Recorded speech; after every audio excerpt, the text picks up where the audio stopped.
These are all my fake tan tips as someone that used to be a professional spray tanner in Beverly Hills. My biggest tip of all, I've never seen someone say this, you have to keep one side of your mitt dry and one side wet. Put the mitt on normally on your dominant hand, and the side with your palm will be the wet side. Now pump solution onto the wet side, apply it to your body, flip over to the dry side and buff it out. When both sides are wet, you're gonna keep creating more streaks on your body, and the dry side allows you to really get in there and smooth everything out. The most important trick for me is always exfoliating with a 100% viscose mitt before you fake tan. I like to soak in my bathtub. You can also take like a 10-minute long steamy shower and then just go up and down all over your body with this mitt. You will literally see your dead skin and old tan pill up and roll off of your body. If you're someone that gets super dark elbows and knees, you should be using more than just a normal lotion on those areas before you tan. You can actually buy DHA blocker lotion. I get mine on Amazon. It physically blocks DHA, which is the active ingredient in self-tanner, from developing in that area.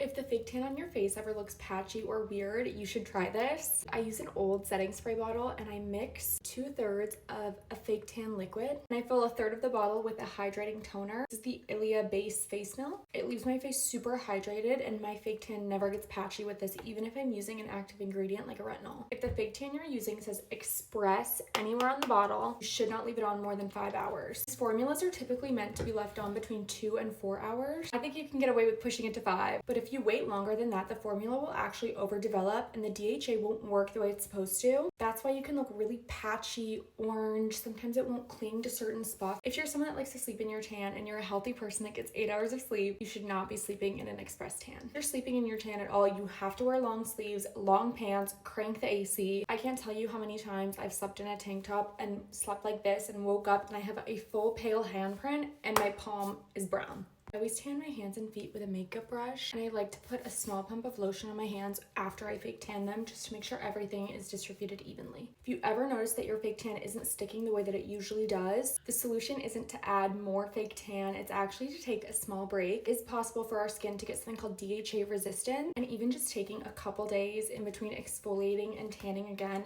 can really help. If you ever think you smell weird after you fake tan, I've heard people say it's like barbecue sauce, soy sauce, Fritos, all these weird descriptors. It's probably the pH of your skin kind of meshing with a different pH of the tanning solution. Something that can be really helpful is after you shower off your fake tan, you can go in with like a feminine wash, like a summer's eve, something that says pH balanced. That can help minimize the fake tan scent. Your first shower post self-tan, when you're rinsing off that bronzer layer, if you can, don't use any soap. Just take your hand and really make sure that all of that bronzer